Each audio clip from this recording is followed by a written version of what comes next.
Is Sergio Perez a sleeper agent for McLaren? Did Max Verstappen ever change? Do we even want him to change?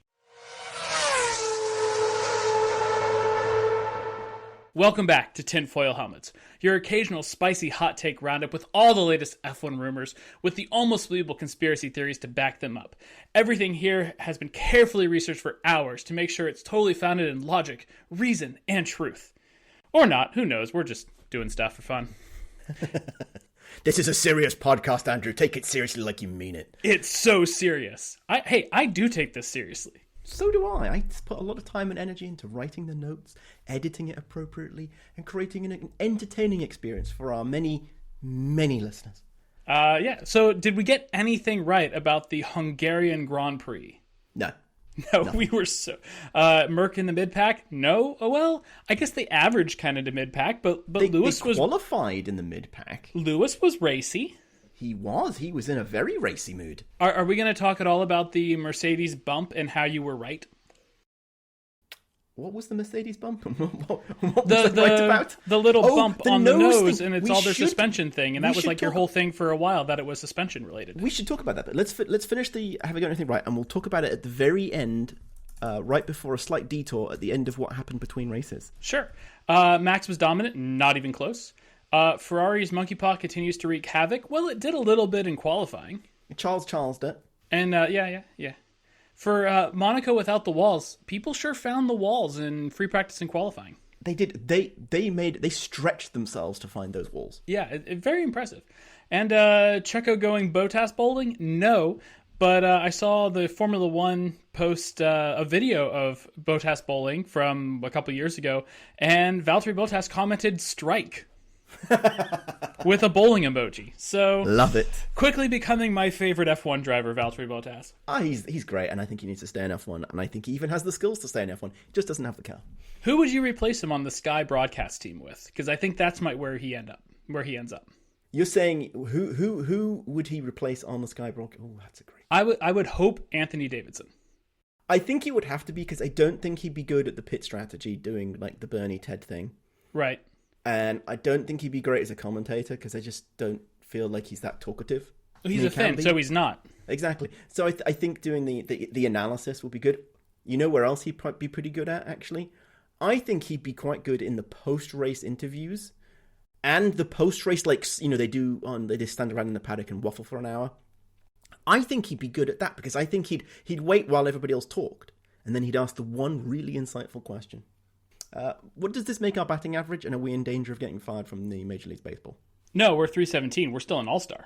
Okay, great. Good job. We're well above the Mendoza line. Perfect. If that's even a thing anymore, because it's getting closer to more four true outcome baseball. The 4 true outcomes of baseball. Is that like the 4 horsemen of the apocalypse? It's essentially you do things without everybody else mattering. So strikeout, home run, hit by pitch, walk. Got it. I believe those are the 4 true outcomes.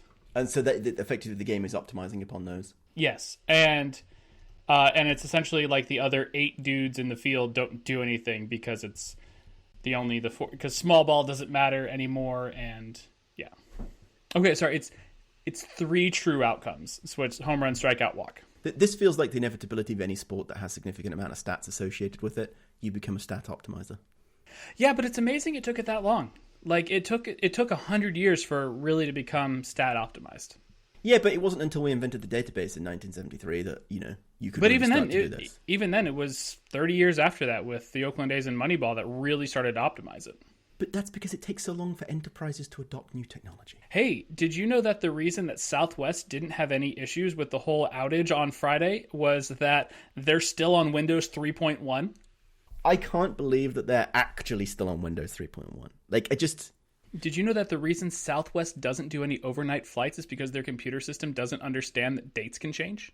Essentially, it doesn't understand crossing a date. That's why Southwest doesn't fly at night. They don't fly over a date change? Nope, they can't. Their scheduler doesn't know how to do it. So what happens if a flight they just cancel the flight, I suppose? Well, no, I think you could still do it, but it's like, because it's the scheduled time, not the actual time. I see.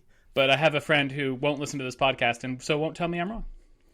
that is deeply fascinating on a number of different levels. Yeah. So when Microsoft is pressuring you to upgrade your operating system, tell them no, because it's good enough for Southwest and it's good enough for you. Maybe, except, and I feel obligated to point out that this wasn't Microsoft's fault. It was not Microsoft's fault. But if you were running Windows 3.1, it wasn't your fault. It definitely wasn't your fault. Speaking of news, shall we do some?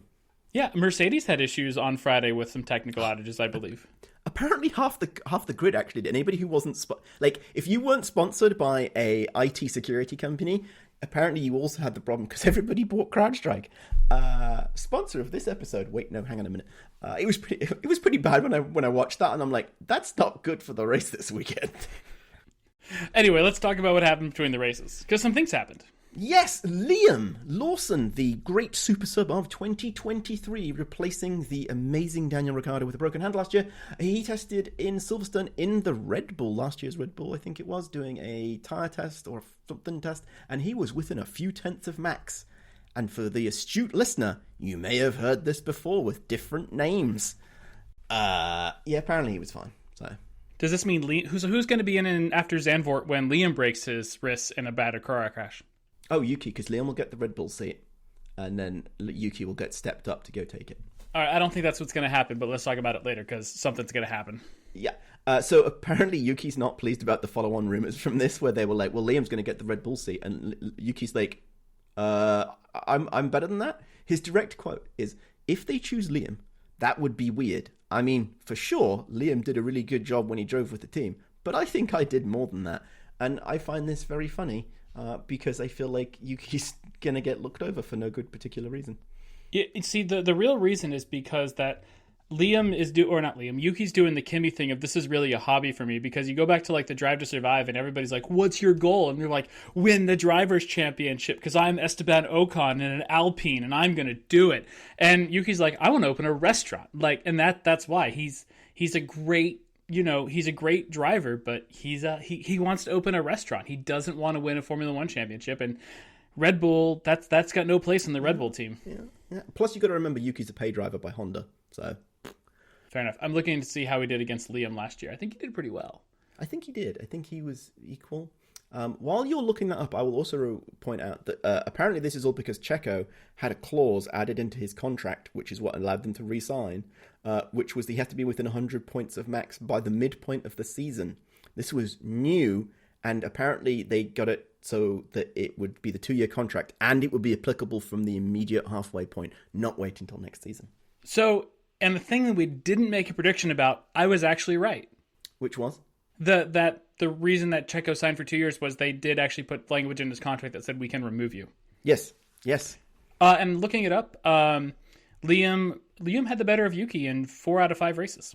Oh, interesting. Yeah, to be fair, Yuki did not start in a retirement, and that was Italy and Singapore. So, but you got to bring the car home. And I think in both of those cases, the failures were like not him bending it. I think the car actually failed. But at the same point in time, Liam brought home 2 points in those races, and Yuki brought home none. So, and you're saying also in the races that he participated in, Liam did better than where they both finished. He did better. When in races where they were both racing in the same car, Liam was better than Yuki. Yeah, so maybe Yuki's he's out over his skis. We'll find out after Spa. Do you think it's going to be the Monday or the Tuesday? We'll talk about that later. Also, the press conference after the race. Press conference before the race. This is Helmut Marko. You think it's going to be wait? You think we're going to wait for anything? They're going to do what they did to Ottmar Snafhauser and just fire him in the middle of the weekend and still say you've still got a race. No, they'll just tell Checo after his last pit stop of like, and Checo, enjoy your last race for Red Bull. Really savor these last laps, Checo. It's your last time. It's been a great 3 years. What do you mean? Moving on to other topics before we go deep on Checo. Ralf Schumacher has apparently outed himself, so good for him.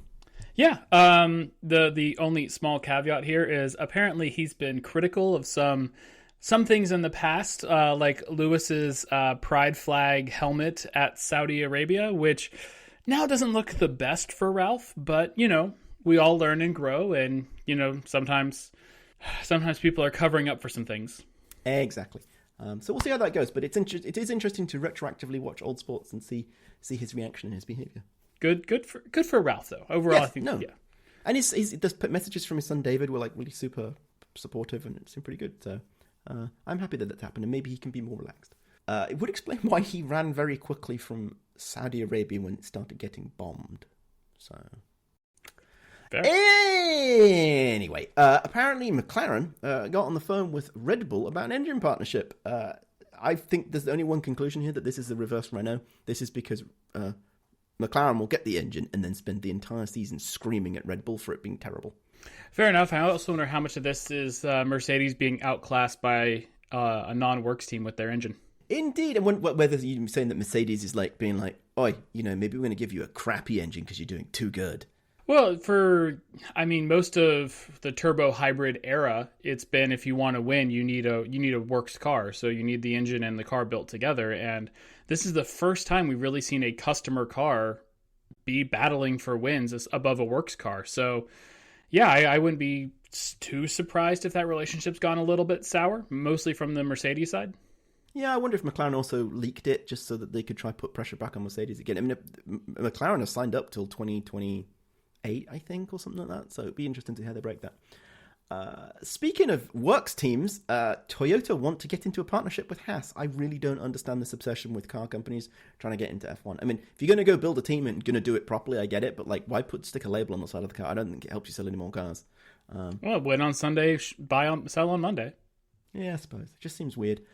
It does. I like the idea of car companies being in Formula One because I think it's great to be like, oh, Toyota, I'm going to go buy a Toyota. Like, I do think there is something to that. It's very fun. It's, I think, what made NASCAR so popular for a whole bunch of years was just like, oh, look, that looks like a Camaro. I'm going to go buy a Camaro.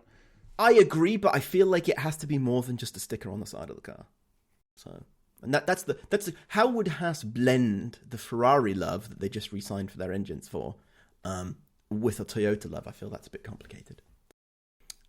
Should we go into a subsection here called Newey News? Yes. So Adrian Newey news, stuff we love to talk about on this podcast is Adrian Newey. So you're saying that Ferrari's technical director is bounced to Aston, making room for Newey. However, a schoolboy chum of Adrian Newey was at the Silverstone Grand Prix and said he is house shopping in Oxfordshire, not Maranello. So here's the thing. He already lives in Oxford. So Oxfordshire. Isn't that different? Yeah. No, Oxford is Oxfordshire. It's like in the States. I mean, counties are much smaller than states, so it's... I don't understand geography of the UK, but I think the implication here is that it's Aston Martin. I still don't think it's Aston Martin. So why would Aston Martin sign the Ferrari technical director and then sign Newey as well? Like, that just sets you up for just a fight. Yeah, who knows? By the way, that was Jeremy Clarkson who said that at the Silverstone Grand Prix. I see, and I actually do believe they would be friends. I'm not entirely sure they're friends, but they do know each other. They went to school together. The people who circulate in those upper echelons of society, they may not be friends, but they are, they chat occasionally when they meet at the Illuminati meeting, the monthly meet-up to check what's going on in the world. That's where they kind of do it. So interesting. And interestingly enough, I saw another report this week that Red Bull kind of gave Newey the Lewis Hamilton treatment of he didn't like the direction the car was going. He thought it should go somewhere else, and they weren't listening to him. And that's interesting. And it seems to be borne out by the fact that the car doesn't work anymore.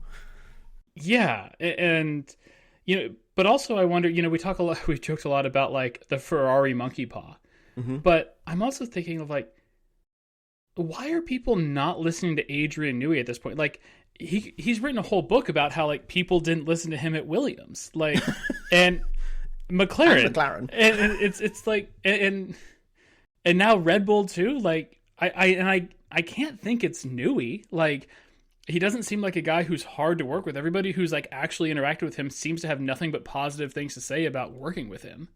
So is it just hubris?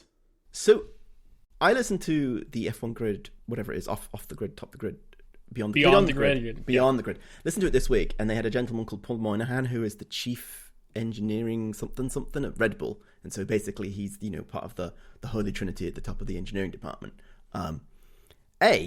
I can't stand the man. He is massively up himself. Like, he is properly, like, thinks he's amazing.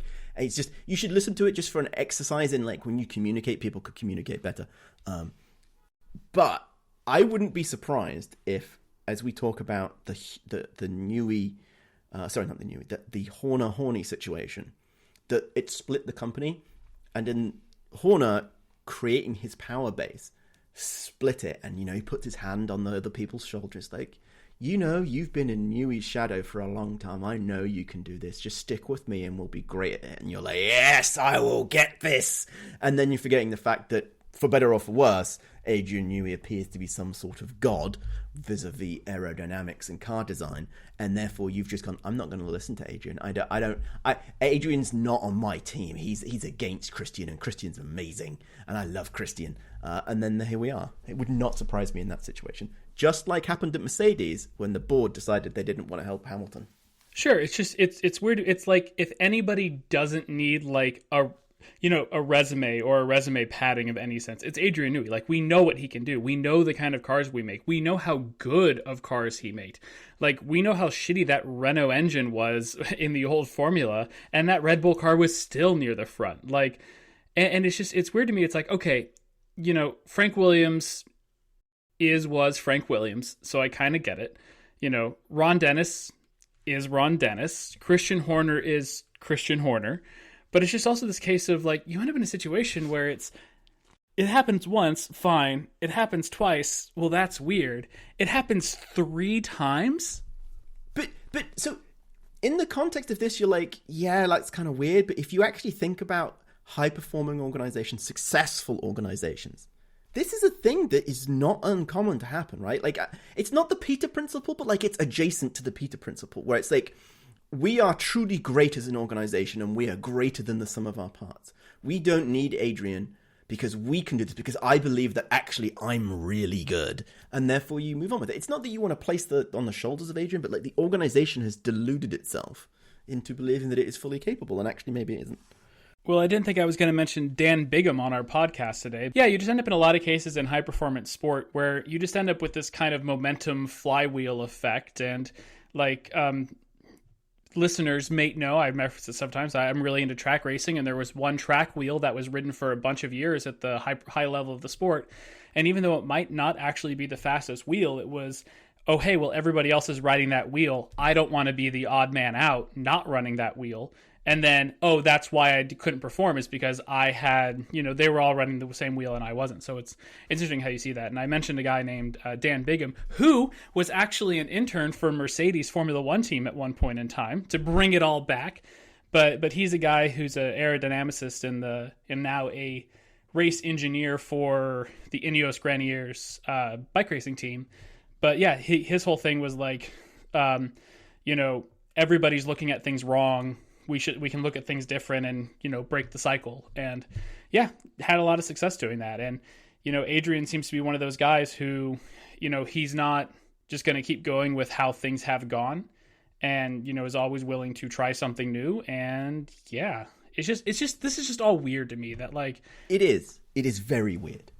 Like, you have Adrian Newey, a guy who, you know, can build one of the fastest Formula One cars ever, and you're not doing everything you can to make sure he's happy and still designing you good cars. Yeah, again, I think it's, you say the point is hubris. I feel it's politics.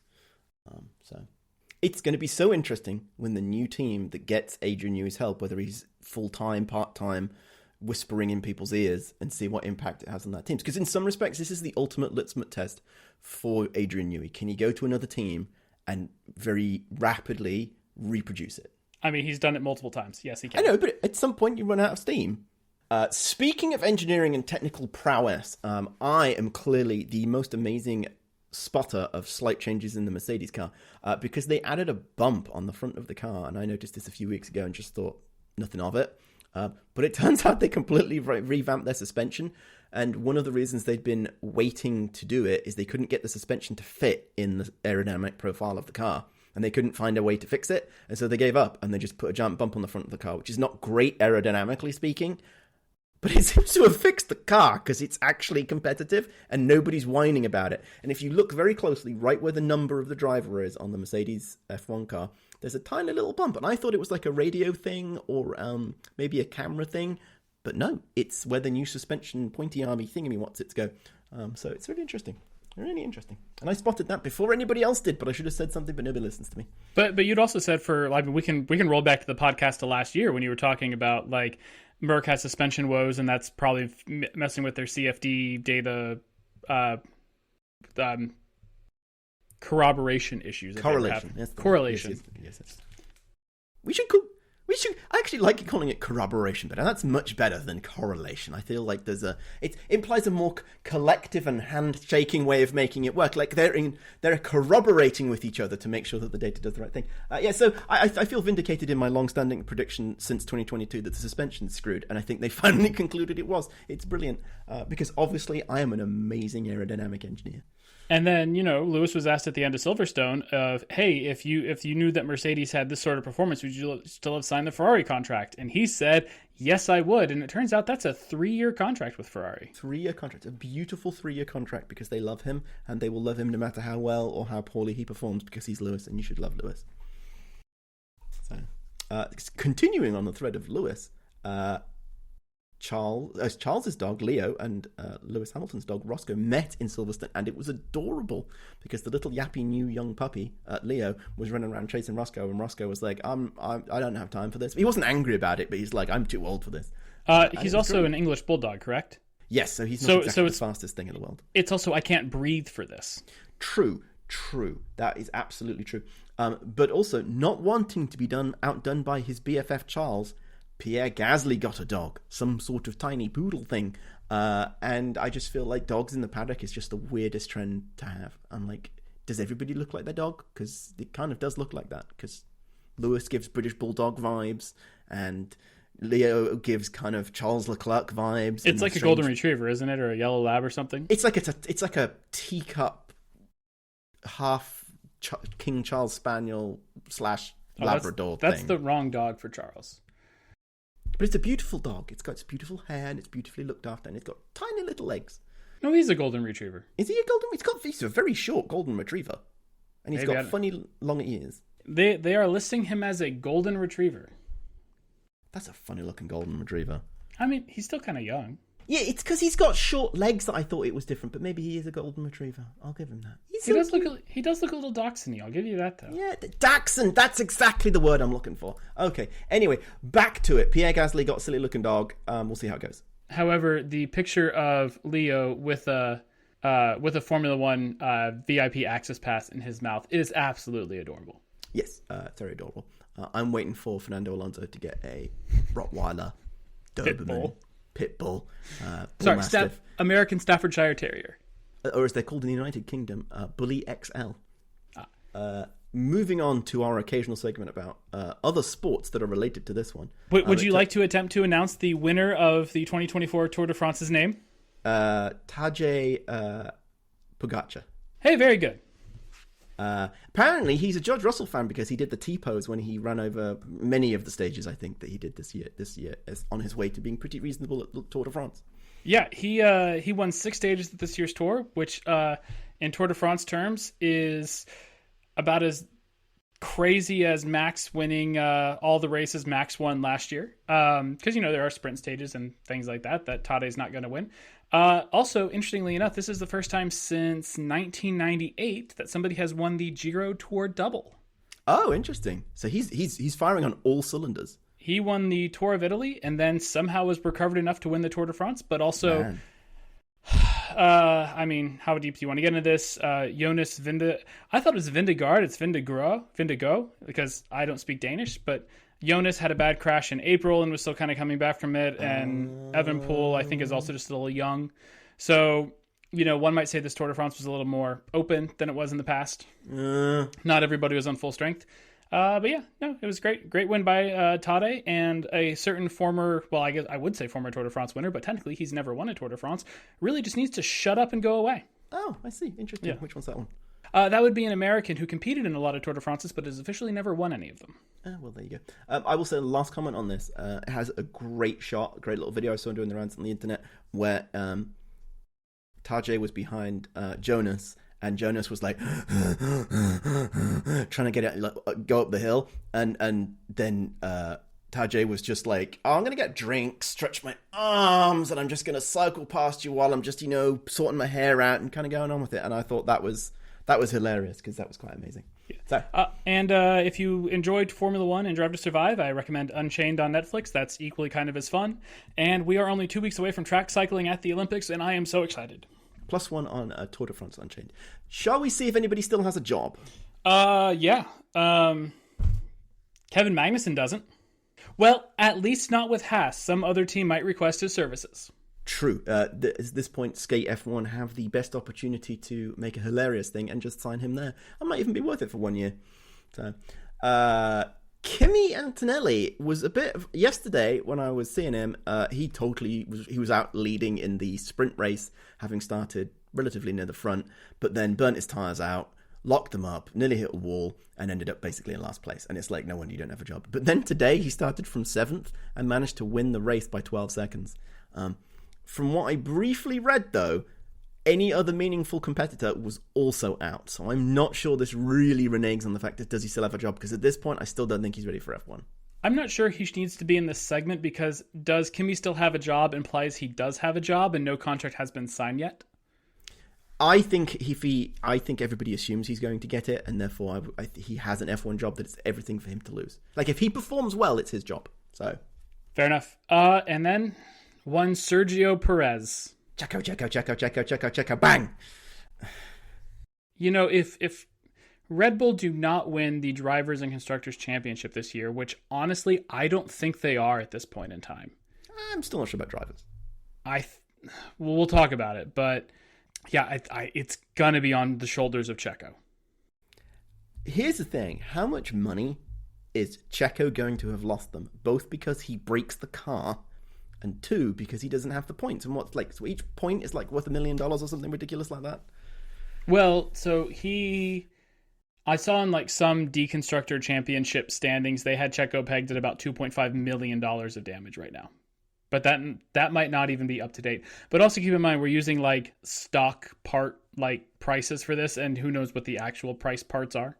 And he binned the new car because he got a new car. The only bit he didn't get was the new outside bits. He got all the new under tray, blah, blah, blah, blah, before he binned it. So, well, you don't want to give him the outside bits. Those are the ones that are going to hit the wall first. Jeez. Speaking of hitting the wall, let's just go straight into talk about qualifying. Because, hey, guess what? Checo hit the wall. It was so early, and so I can't even. But it was brilliant, and I was so excited when he binned the wall, just because it continued to lead my narrative, which ultimately I think is my favorite narrative of the whole of this season, is Checo's downfall. I don't know why I'm enjoying it so much, but it's great. It's truly impressive how every race he seems to actually get worse in that car. Yes, and you can no longer have a conversation about the cars for Max. You can't get it because he's not. He's like, the car's not even for Max. Well, yeah, because it's fine. Who is it for? Find out by the end of the season. It's terrible. Christian Horner's drinking buddy. Yeah, somebody pointed out that the greatest thing that could happen is for Red Bull to fire Checo Perez on July 31st when his Disney Plus show comes on air. Checo Perez has a Disney Plus show? Yes, it's all about Checo Perez. Okay, Yuki binned it. Oh, God. Really? I was so disappointed in this. It was just like, I was like, Yuki, please. Not even because he impacted other people, but like, really? It was... but at least he was okay, so it's okay. I'm sad. I'm sad for Yuki. I want Yuki to be successful because I want him to get enough money to start his restaurant chain. Then we had Lewis, who basically almost went out in Q2, and it was extremely squeaky bum time, and I was sad because I don't like to see it get so tight. That was a bit... Lewis should have tried harder. But then again, I was happy because Russell went out in Q1, and that was great too. So, swings and roundabouts here. Up and then down, and then up and then down, and then it was very boring, really, at the end of the day. And that rain promised. It stood there, hanging in the sky, saying, I will make this an exciting qualifying session. And then it just kind of didn't. It was kind of boring, really. So. And then McLaren locked out the front row. They did. Lucky for them. First one since 2012, right? It's been a while. It's been a while. It's been a hot minute. This does raise the question, at least in the context of qualifying. Are we back to the start of the season for every car except the Red Bull? It does seem that way, doesn't it? Yeah, nobody, relatively speaking, has gone anywhere. Lewis was ahead of the Ferraris, which would be a change. True. And I'll do my boosting of Lewis and saying that's because it was Lewis, and he's in a good mood. But I think George would have had it up there as well if he wasn't terrible. Because remember, he is Mr. Saturday. He is Mr. Saturday, but apparently he forgot what day of the week it was yesterday. Shall we move on to the race recap? It's okay. So did I. Sure. Let's do it. So the podium was Oscar, Lando, and Mr. Lewis Hamilton. Oh, we're just going to go straight into what the podium was, because I guess it was a bit of a sleeper race. It was a very sleeper race. At least on track. Off track, with all the radio messages and everything going off, this might be the spiciest race of the year. I think it might be the spiciest race relative with radio messages ever. Because there are other races where you've had like one or two spicy messages, but this was basically a whole episode of Friends in full spice. Like, you had all the drama, had all the situations back and forth, hearsay, gossip, rumor, had the whole 9 yards. And you know, a lot of the times it's just like one car, one team that's really providing all the spice. Mm-hmm. And like, it was multiples on both teams and cars. We've got Lando, we've got Oscar, we've got Max. Did we have anybody else on the radio whining? Yeah. You know, it's interesting to me, just talking about the race for a little bit. So That's first what we're off, supposed to be doing. Yeah. But before we get into all the radio drama, let's talk about the actual car racing. Oscar got a hell of a start to take the lead away from Lando on supposedly the dirty side of the grid. Yes, but this leads to my greatest question of the whole race. Why do drivers go so hard to try and cut the other driver off, especially when they're starting on the clean side of the track and they go extra distance because the diagonal is longer than a straight line, and they go into the dirty bit? Like, I don't understand what they're trying to get to. I feel like they lose out and they make their life more difficult. There's probably something to be said for just trying to block and cover it off versus... But that's what made this, like, that's what caused the Max to be able to get through. It's what caused Lewis to try to get through. And I'm like, if you just kept it in a straight line, you'd have been a little bit further, despite the fact he was, 1/100th of a second slower to respond than Oscar Piastri. I don't know. I have questions. If we have any driver coaches, can you please call in and explain to me why they do this all the time? Yeah. And then Max ran wide and didn't want to give the spot back, and then ended up giving the spot back. And this was the race of giving the spot back. Yeah, it really was. And then there was a cut in the middle of the race to the Red Bull pit wall, and like they showed Hannah Schmidt, and she did not look like she was having a good day. She looked really tired of Max's crap. She didn't look tired of the job. She didn't look tired with other people. She was just like, do we have to keep talking about this? I'm not sure it was Max's crap, more of just then there wasn't a good way out with how that car was set up. Because apparently it was understeery. Max doesn't like an understeery car. Crofty was blaming Max doing sim racing on this. I don't think that's the case. No. Because if anything, Max has proven time and time again, like, he can still drive a car really fast, even if he's doing sim racing in his free time. Crofty would not shut up about that, by the way. It was really annoying. It was very annoying. But sim racing is to Max as fashion and music is to Lewis. Sure. Or gravel bike racing is to Valtteri. Exactly. It's his get out. It's his release. It's the way he does it, and good for him. I don't know. Nobody's going to complain about. Well, also Valtteri's not fighting for the championship, but nobody's going to complain if Valtteri goes and does like a 2-hour ride the morning before a race, which might be more exhausting than sim racing. Exactly. It's ridiculous. And I appreciate Ted trying to stand up for Max and being like, well, you know, some of us need less sleep than others. It's fine. Crofty did make one interesting point during the race, I thought, of, and I think it leads more into this whole thing of Checo, is the only notable drives we have from Checo are the times he's come from the back of the field. There is never a case we've really thought about where it's like, oh yeah, Checo did everything perfectly today from the front of the race. He controlled it very well. Like you think of like the great drives for drivers. And yeah, some of them definitely have like some come through the fields and things like that. But you know, there are times where we talk about Lewis and Max. Like you think about Max in Spain, where he started that race in 2016. He started that race at the front and drove it well as Mercedes took each other out, but he drove it well from the front in his first race in that Red Bull, and that's one of the great Max Verstappen drives we talk about. You know, there are, especially in Lewis's 7 championships, there are times where he led the whole race from the front, did a grand slam. We talk about a great tactical Lewis Hamilton drive, you know, winning from pole, which he did. And the only great drives we talk about from Checo are, oh, hey, you ended up at the very back of the field somehow, and you made your way back towards the front. This is something I hold true about so much F1, where people like excited about driving from the back, and it's good. It shows great skill. Yeah, Lewis at Silverstone a couple of years ago. It's fantastic. The time he didn't punt Max to oblivion. Yes, but when you consistently do it, you have to ask the question, are you actually any good? Yeah. When you see people develop skills, right, there is the point in their development that they go through where they, you know, they're not as good as everybody else, because at some point you are always behind other people, and you start to develop your skills and you capitalize on it, and it reinforces, and you become, you know, a master at it. And that's the point at which you know, a thousand trees grow from your amazingness. But Checo doesn't. He seems to have missed the bit where he's got to the point, it's like, I can come from the back, and he hasn't perfected the ability to build on that. Oh, going back and talking about like Hannah Schmidt having a very bad day, like I think it really was just a case of like there was no way she could see to bring that car forward with how they were eating tires and everything like that. I don't necessarily think she was done with Max. I think that's GP's problem, not Hannah's problem. I think it was just a case of like, we pit now, they're going to overtake us on tires. We pit later, we're going to try to have the tires, but we're just going to eat them through too quickly. And man, it was a bit of a boring race, despite Max.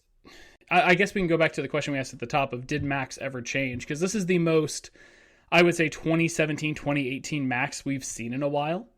Oh, I was going to say 2020. This is like 2020 for me. Yeah. Like, think about what happened in Mugello when, like, he ended up in the thing with the gravel trap at the beginning of the race and was just, like, super annoyed and angry. It's like, the car wasn't going to win the race, and he was just, like, angry about everything. Yeah. Chainbear made a comment on Twitter, and I do like, what's his name, Steve? I think it's Steven. I have no idea. I think it's Steven. Chain. Sure, Chain. Mr. Bear. And I do like his technical analysis, but he made a bit of a spicy statement of, you know, Max has never learned how to race wheel for wheel. And I don't necessarily think that's true, but it's definitely a case of when Max feels comfortable with the car, he is much more comfortable racing wheel to wheel, and he was not comfortable in that Red Bull today. You know, the amount of messages that were like, I'm at -5 brake bias and I still can't get this damn thing to turn. Like, the sensors were out in full force today on Max's radio messages. Oh, yeah. The thing that I kept watching is after Max complained about that brake bias, I hadn't really been paying that much attention, but I was looking at it and I'm like, this is the Max who, when he pulls it off, everybody talks about Daniel Ricciardo being, you know, licks the stamp and sends it. Max is really good at licking that stamp and sending it and pulling it off. Sometimes maybe a little bit aggressive, but like, he does it. He would not do that. You could see he'd come down into turn 1 and he was like, I'm like, go on, Max, you're like within 0.2 of this. You can pull this off. And he just didn't trust the car. He was having how Hamilton has felt for the past 2.5 years, where he couldn't trust the car because he couldn't trust it. He wasn't going to do the things. And the one time he tried, it did not pay off. Yeah. And I think that's really but going back to like the whole Red Bull issues of the day, they brought an upgrade for this race and it did nothing. I'm not sure what it did. I mean, we'll see more at Spa. Spa is a very different sort of track than it is to the Hungaroring. So, you know, I think we'll get a much more perspective performance for what the rest of their season looks like at Spa than we will today. But I crunched the numbers after the race. We have 11 race weekends to go. There is a 70-something gap in the championship between Max and Lando. Lando needs to only pull back 6.9 points per race weekend on Max. And so I think there are 3 sprints left. So like I think no matter what, we're looking at Max and Lando both have the ability to win the championship in Abu Dhabi. Because I think it'll swing one way or the other, and I think it's going to be, I don't think anybody's going to be 26 points clear in Abu Dhabi at this point in time. No, but here's the question. If Lando had won this race, how much closer would that gap? Would that have reduced that to just a little bit more tenable? That'd have been like maybe down to 6 points a race he needed, which is actually almost achievable. Well, so it's 7 points between first and second. So without even factoring Oscar into the races, because that one less race. That McLaren looks but without factoring Oscar into the standings, like if Lando sweeps the rest of the table and Max is second, Lando's going to win the championship just based on how many points are available next. But you start to bring Oscar into the mix of, Oscar can take the second place away from Max because that McLaren is looking that fast. Like now that's what you're talking 10 points a race instead of, and that's without fastest lap, you're talking 10 points instead of 7. So it starts to go the other way around, which then gets back to the thing we haven't talked about yet of should Lando have given back that position? And I'm in the position of absolutely not. No, I don't think he should have done it. I don't think he should have given it back at all. I think he should feel very sad about it because ultimately, Oscar probably would have won if it hadn't been for the fact that his team screwed up. They made the choice and they made the mistake. I'm not entirely sure that's true because Oscar ran it off the track multiple times in the back half of the race, and Lando closed it down to about 2 seconds before that pit stop and then pulled out about a 6-second gap afterwards. So I'm not convinced Oscar was going to hang on anyway because as Lando said at one point in time, if he wants this place, he needs to get closer. And he said that at 4 seconds and the gap went out another 2 seconds. But if they'd pitted Oscar first, given him first service, maybe he wouldn't have gone off the track. I'm not going to believe that because as much as I like Oscar, this is the Oscar we have seen throughout the season of when under pressure, Oscar kind of craters. A little bit, but again, to return to my point, I think that the team made the wrong call. Do you think it would have made any ultimate difference? I'm not sure. But I think in the context of the team, it didn't make any difference who came first or second because they were going to get the 1-2. They made a choice to favor Lando and then asked for that gift back, basically. And the team made the wrong choice in the strategy. Now, I don't know whether it would have ultimately made a huge difference, but they made the choice and caused the situation that they then had to deal with. Absolutely. But apart from that, you got to start looking at this from also the driver's standings of, Oscar's all the way back in 5th place at 149 points. Yeah, he's only 40 points behind Lando, but he's 40 points behind Lando. Like, at this point in time, Red Bull looks terrible. Oh, yeah. Like, amazingly terrible. Like, I think they could have done a better job if they didn't even try to develop the car and just go back to, last year's car. It might even be better for them. Like, that would be interesting. Hey, Max, run last year's car. See how you do instead. But they did. They went and did that in Imola. They went and drove the 2022 car in Imola so that they could get that grounding because they knew the relationship between the 23 and the 22. They went and did that. Or, you know what?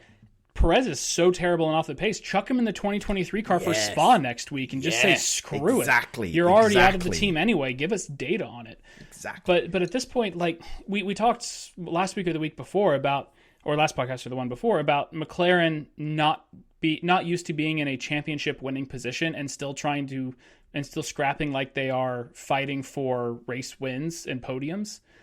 And this was the race where I think they really needed to step up and say, no, we have the opportunity to win both championships off Max. And let's be honest, just Max. Checo's not helping out. And then you also want to talk about how, okay, there's 2 McLarens up there fighting against Max that even if we get in a situation Oscar can screw over Max in some way if they have to cover him off. And Checo's nowhere to be seen to help Max out. So really you got 2 McLarens battling against a wounded Red Bull. And yeah, I don't think you can take this away from Lando because you have an opportunity to win both championships. Let me be very careful about saying when I think they made the wrong call. Based on what they asked Lando to do and the conversation and all those lovely, exciting, spicy radio messages that came out, right? Please do this. Oh my God, please do it. Oh my God, please do it. They made their strategy call was not in line with the rest of the messages. Ergo, they made the wrong strategy call. They made the wrong choice. If they had said, we made the choice on Lando because of the championship and we think it's right, and then didn't follow up with the rest of the radio messages, that's a very different conversation to say whether they made the wrong strategy call. But they made arguably 2 strategy calls pit Lando first and then whine at him to let Oscar through, that's just bad and makes them look like a bunch of chuckleheads. The one that really bothered me was think about every Sunday morning meeting we have. Like, is this Sunday school?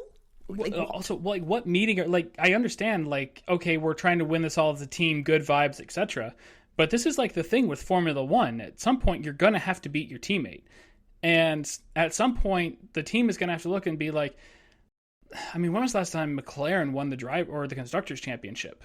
1999? 2008. They did win the Constructors. Sorry. Constructors. Sorry. Yes, sorry. Yes, it's a long time ago. 98? 99?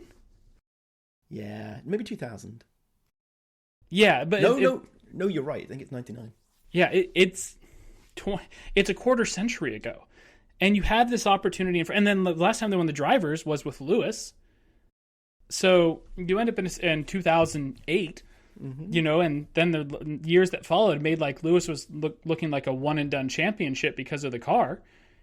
You're just in a situation where it's guys, it's right here, and if Oscar can put his ego aside a little bit, you guys can take both championships off the Red Bull, and this will be a season to talk about for forever, how Red Bull went from the most dominant car on the grid to, having a dominant lead in the first 10 races. Because I'm looking at Max's first, up to Spain, and it's first, retired, first, second, first, sixth, first. You take that dominant run, and then you make it so they don't win the championship. We're going to talk about this season for forever. So here's the thing with McLaren. When was the last time McLaren didn't have problems between their drivers and make weird calls? And I'm going to say never. It is their DNA. It is who they are, is to do exactly this. I would say Fernando Alonso and Stoffel Van Dorn, because Stoffel was never there. Well, yeah, but the car didn't do anything. It was terrible. Sure. Doesn't count. The real question is when were they in a competitive position and didn't pull shit between them? Hakkinen and Coulthard? No, there was a lot of spice going on behind the scenes there. They kept making some really... No. James Hunt? Exactly. I think Bruce was still in charge at that point in time. Yes, I think you are correct. Yeah, it goes back to Bruce's days. Yes. I will say one last thing on this whole should Lando, not Lando. Oh, I can't keep ranting about McLaren pissing away the Drivers and Constructors Championships by Hubris. You can. If we're going to title these episodes something not with the races, this episode should just be titled Hubris, because I've used that word more in this podcast than I think I have in the last 3 months, 4 months, 5 months, year. But it's spot on. It's accurate. Maybe I'll break from the norm and name it that. But we do have 3 other sections to get through. The 2024 Hubris Grand Prix. Yes. It even starts with an H. It's perfect. Exactly. Hubrarian? That doesn't quite work. No. That's like the bread. But the Hubris ring. But to my point, the last thing I'm going to say on Lando, because we've got 2 other things we want to talk about in this, and then 3 other sections. Even if Lando was going to give it back, and even if you accept that was the case, and that you believe strongly that he should give it back, you have to accept that Lando was trying to make a point, and he wussed out and didn't make the right point. He gave a post-race interview where he said, well, they said there was a safety car chance, and I would look really stupid if I hadn't let him past, and I feel like that's just media spin. He should have waited until the last corner and the last moment and parked the car 6 seconds up the road in front of Oscar, let Oscar get the win, and then drive past, and then immediately come on the radio and said, you should trust me. And he should have ignored them for the previous 10 laps. If he was trying to make a statement, which I'm not sure whether he should or not, he made it wrong because he rolled over like a golden retriever wanting its belly rubbed. Oh, if I was Lando Norris with 10 laps to go, I would have unplugged my radio. Oh yeah, absolutely. I would have done exactly the same.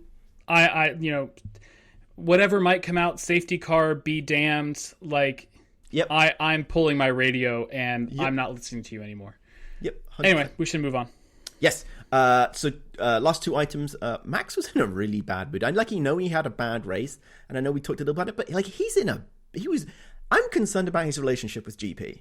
I think his relationship with GP is fine. I think this goes exactly what we were saying at the top of this section was when Max is not comfortable in the car, this is how Max reacts. Yeah.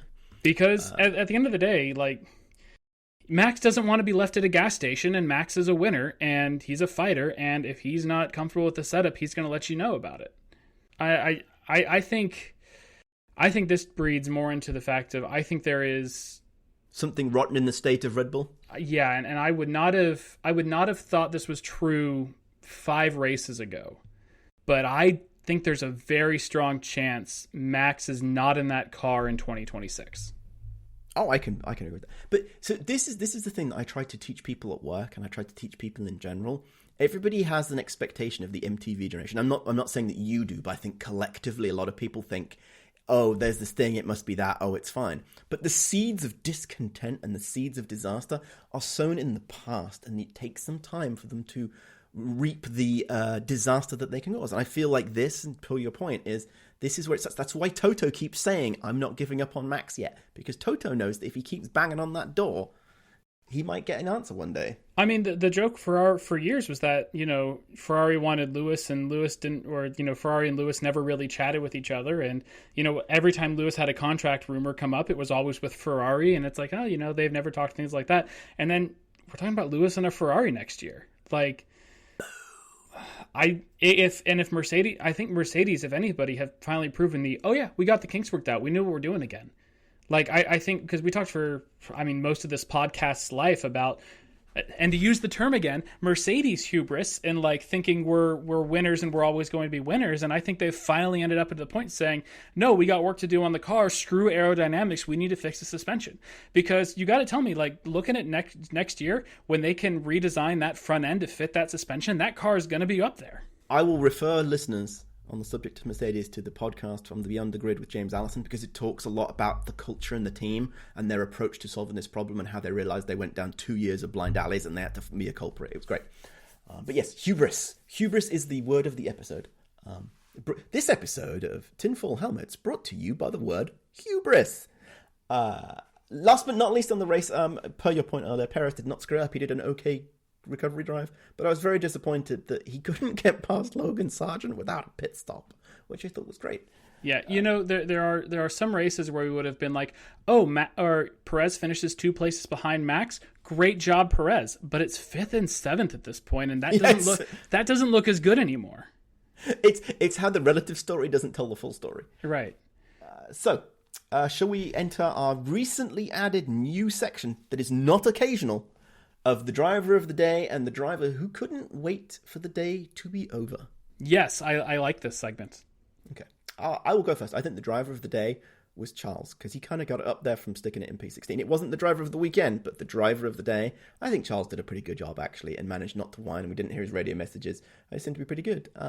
And then my one who couldn't wait for it to be over, I'm sorry, it has to be Max. Max, there's so much whining. There was so much, I just want to go home. And by all accounts, I think he was on his plane within 2 hours after the end of the race, heading back to Monaco. I also would have liked to pick Max, but I wanted to be a little bit contrarian, just to have some dialogue, and I put Fernando Alonso in there. He was my second choice. Yeah. He was my second choice. Because it's just one of those, what is going on at Aston? They seem in a tail spiral, or a spin, tail spiral, whatever you want to call it. Nothing seems to be going right for them. He wasn't happy where he started. I don't think he was happy with where he finished.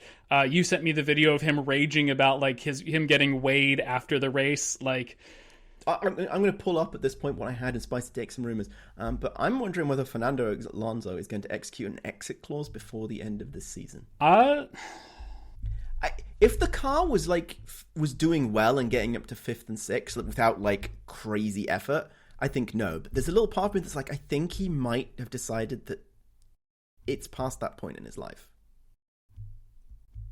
I don't know, because I think then Fernando Alonso would need some hubris. He would need some hubris. He's all out of hubris. He spent it in the previous 15, 20 years in the race. And just to, again, be a bit of a contrarian and needing of some fun conversation on the podcast, my driver of the day today was Mark Webber. Because you think that Oscar Piastri is actually Mark Webber, or is there more to this? No, there's more to this, because let's think of one of the most famous teammate swapping incidents in recent years, and that would be Multi 21 in Malaysia with Seb and Mark Webber. Multi 21! Right. So who was leading, promised the lead in Malaysia, and then his teammate overtook him? That would be Mark Webber, who's Oscar Piastri's agent? Mark Webber. Who could have been on the phone at McLaren being like, this is not right. This is not what's supposed to happen. He should have gotten first service. I would not be surprised if we hear that Mark was behind the scenes also talking to like the McLaren pit wall being like, no, this isn't right. This isn't fair. Oscar needs to be given the place back. So that is why my driver of the day today is Mark Webber, because I wanted to put Oscar, but I didn't think Oscar deserved it. So I put Mark Webber. I will subscribe to that. I feel Mark Webber is a driver who didn't quite get the opportunity that he really needed in his career in F1. Given the fact that he was in that Red Bull that won 4 straight constructors, I will wholeheartedly disagree with you. Well, so you are entitled to that disagreement. I do think Mark Webber is a better driver than people give him credit for. Yes, I think that's probably the realistic of my statement. I mean, but you could go back to, was it 2010 where Vettel won in the last race and Webber was like leading in front of Vettel the whole time, and then because of like Alonso getting stuck behind somebody and Webber getting stuck behind somebody, Vettel ended up winning the championship. And if that doesn't happen or they have DRS, then maybe Webber wins the championship. I don't know, but you know. Should we go for the last spicy take and rumor that I had? Sure. I think I might throw one in here, but go for it. So my last one is that Lewis and Max are becoming really good friends and they actually respect each other. Yeah, no, I think that's true. I think there's some extent of it's lonely at the top, and only world driver champions know what it's like to be a world driver champion, and I think they respect each other a lot more than the media wants us to believe. Only multiple greater than 2 winning champions really know what it feels like, because I don't think Alonso knows what it feels to like, and certainly Jenson Button didn't, nor did Nico Rosberg. Vettel's the only other one I think in recent times who could commiserate with him. Fair enough. My take and rumor would be that if McLaren don't win a championship this season, it will be their own fault. 100%. Yes, I think that is exactly true. The only caveat to that is if suddenly Red Bull fix the car because they decide to rehire Adrian Newey. I don't think Red Bull can fix the car. I think at this point it's going to be Mercedes take enough points off McLaren somehow, or Ferrari take enough points off McLaren. I think it's going to be the other teams taking points off Lando, with Max keeping it close enough that Lando can't do the 6.9 points per race weekend that he needs. I think that's where it ends up. I can subscribe to that. But also like a bit of a far out take that I don't think is that far. We could get to Abu Dhabi and pointing back to this being like Lando could have 7 more points. Yep. And this could make the difference. And then the race director, due to Logan Sargent putting it in the wall on like the last 3 laps, decides to call out the safety car. Let's not talk about that. Well, it's better than not corner cutting 31 times at Bahrain and not getting a penalty. Well, exactly. We did realize as you spoke there was one more potential spicy hot take / rumor. Red Bull have spent all their money trying to fix the car, and it isn't. Are they going to risk going over the budget cap to try and fix the car by like picking something different? Are they going to have a lot of very expensive catering bills? Honestly, don't bring Checo's car. Like, you want to save money. He's not there anyway. He's not getting points anyway. Don't run the second car. Use that money to develop Max's car. Like, that would be a crazy extreme, like, under the budget cap situation. But like Checo at this point is a double-edged, like when I called him a McLaren sleeper agent, he's killing Red Bull at both ends. On one, not getting them points at the front of the race, and 2, he's destroying the car every other race or every race to the point of where they can't spend the money to upgrade the damn car because he's crashing it. So he's hurting. Like I think he's going to get one more race at Spa because we have to wait until the summer break for him for any sort of contract clauses to trigger. And I think it's going to be Daniel Ricciardo who goes in that Red Bull seat, because I'm not saying that because Daniel Ricciardo is the fastest. I think Daniel Ricciardo is the only one in that Red Bull stable that they can throw, that has experience driving next to Max Verstappen, won't be flustered by driving next to Max Verstappen, and also can probably help calm Max down a little bit because they're actually still really good friends. So I think if you want to try to calm Max down, and you also know what Daniel can do, like, I think it's just the case of, you know he's not going to fight Max. You know he's going to be a good team player. You know he knows how to drive next alongside Max. Like, Daniel is the most known quantity to put in a hemorrhaging team at this point in time. You don't want Yuki going in there and trying to dive bomb his way to the front, and now you're even more points down to McLaren. You want somebody who's going to be a good... You want Mark Webber. But what's better than Mark Webber? Daniel Ricciardo. Yep. Basically, Danny represents the safe choice, at least for the rest of the season. Oh, yeah, absolutely. For the rest of the season, 100%. And then next year, you can you can go do some bake-offs off track over the winter break, and decide who's really going to get the car from January the 1st. Or it's going to be the Oceania show after Max bolts to Mercedes, and it's going to be Daniel and Liam in the Red Bull. Oh, that would be beautiful. I mean, would love that. At this point, why do you not think that's going to happen? They don't trust Yuki enough to put in the Red Bull seat. Otherwise, he probably would have been in this year. Yeah. They like Christian Horner likes Daniel, and he's proven at this point it's going to be Christian Horner's team no matter what. Yeah. So, and Liam's also looking quick. So why at this point would you not have Daniel mentor Liam in that car in 2026 after Max bolts because he's tired? Because it's going to be a midfield car. It's not going to be a front runner. Maybe Max takes off 2025. I could definitely see a world where either Max loses this title or he wins it just by the skin of his teeth and says, this just isn't what I want to do. Because I don't think he doesn't love Formula One like Alonso loves Formula One. Yes. Like you talked earlier about, like, you know, is Fernando going to trigger an exit clause? Alonso needs Formula One more than Formula One needs Alonso. I think that's like this gaping hole in him that if he's not there, he doesn't feel like himself. He hasn't learned to detach his own personality from his results in any sort of way. Dude could probably use some therapy. But like, no, I don't think he triggered the exit clause because, like, the years he wasn't on the grid, I think really did a number on him. And he was so happy to be back that I don't think he even wants to think about a life outside of Formula One. This is just what he wants to do. You can have his steering wheel when you pry it from his cold, dead fingers. I will subscribe to that. But in the interest of time, should we go on to our predictions for Belgium? Oh, I don't have more things to rant about? You can keep going, but I'm just looking at the clock and you had things to do. I thought we've been doing a pretty good job on this podcast today. We are doing, but we've got a little bit to go. And we're at 1 hour and 7 minutes, according to my little clock. I got 1:05, and by the time you cut out some of these pauses, we're definitely down to about an hour. Maybe. But Belgian predictions. I'm going to go with Max dominates. I'm going to say more Max frustration. Spicy. We've put a lot of predictions for this race. It gives us a good opportunity to improve our batting average if we get everything right. I say rain because it's Spa. I say a smoke bomb because it's Spa. Yeah, I'll go with that. I think that's likely. I went with Russell out qualifies Lewis. It's been a while since we've seen Russell back on top again, so I feel like, you know, they need to start sabotaging the car again. Did you say Checo doesn't race, or was that me? I added that very briefly in the middle, which was Checo doesn't race, and it's not that they race somebody else. They only race one car. Because it was after your theory. I'm like, I get it. The budget cap makes a big difference these days. Yeah, but I think at this point it's going to be, if Checo doesn't race, it's going to be because he puts it into the wall during qualifying and bends the thing so bad they can't start it. Or they won't spend the money to repair it at the track because... But if you're Red Bull and you're Max, do you risk going over the budget cap, like properly going over it to win the championship only to have it stripped? I think that's why you don't race Checo. You know, at this point, with how bad that car is looking and how far off the pace they might be for 2026, yeah, blow through the budget cap, win the Drivers' Championship, and call it a day. Sell the team to Andretti, just like...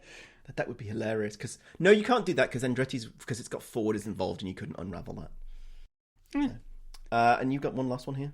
I really hope there's a safety car. We've had 4 races now in a row without a safety car. I am constantly surprised by that, and I think it's a key indicator that the drivers aren't trying hard enough. Or the field spread is just too big and the cars can't overtake anymore. Everybody's got the budget cap on their mind and they don't want to bend it because all the contracts are up for renewal and they don't want to bend the car and completely screw it up, so the only drivers willing to bend it are the ones with secure contracts, which is basically half Checo? The grid is missing it. Yeah, Checo, exactly. Maybe he should learn that and not bend it. I think this could be really interesting. The only thing I will add, just because I want to be full loving, we should have a safety car, but nobody's injured. Oh yeah, no, I don't want anybody hurt. I want as much as I do want Max to win this championship, it would have been great if he cracked his suspension after, not being able to turn the car and Lewis hitting him and he going flying up in the air. Yeah, crack that rear suspension and, pull out the safety car and, yeah, It's fine. If you're going to do boneheaded things, let's make it fun for the rest of us with a safety car. And then you would have had that safety car that would have brought like Lando and Oscar right back together. And then Lando would be like, oh, I couldn't let him by. And then like, yeah, it would be great. So it's all Max's fault. See, this is the problem with them trying to make more robust cars, and this regulation is exactly. now they don't go ka-ching every time that they're blown on wrong. Exactly. What happened when all the wheels popped off as you were going down the corner and it was just hilarious? We don't have that anymore. That happened one time to a Red Bull, and it was still absolutely hilarious. Well, think of Red Bull. There's precedence. My favorite part of that video is it's like Scott Speed or somebody who was driving that car, right? Yeah, him like trying to steer it with clearly no wheels. He's like, steer the car. I feel so bad for that guy, like because. I mean, what would you do if you were in an open wheel or an open cockpit Formula car and your front wheels your suspension just blew up, and it's like, I can't turn, I can't brake, and there's a wall coming at me. Hold on. Actually, let go of the steering wheel and cross your arms. I think Lewis said at one point in time when he was on like Top Gear or something, where he had like a brake failure and he knew he was going into a wall. He had enough time to go, this is gonna hurt. I do wonder whether that makes it worse for you, like because your body does weird things, like it tenses up and it makes it. I don't know. There's a psychological biomedical thing going on there. I think Alonso talked about flying through the air in Australia at one point in time, and he said that was kind of a surreal experience. Recovered from it though. Oh yeah, just fine. But it's like and ground and sky and ground and sky and ground and sky. Like, it's one of those times where I think just everything slows down and you're like, what is going on? Shall we wrap it up? Oh, if we had the hubris to. We do have the hubris to do this. We are waiting for your feedback. We wait passionately, patiently every week to you to write in at feedback@tinfoilhelmets.com, where you will let us know your conspiracy theories about Formula One, your feedback about this podcast, and your wants with respect to this podcast and Formula One. And always, always remember to tell your friends to like, listen, rate, and subscribe to the greatest F1 podcast called Tinfoil Helmets.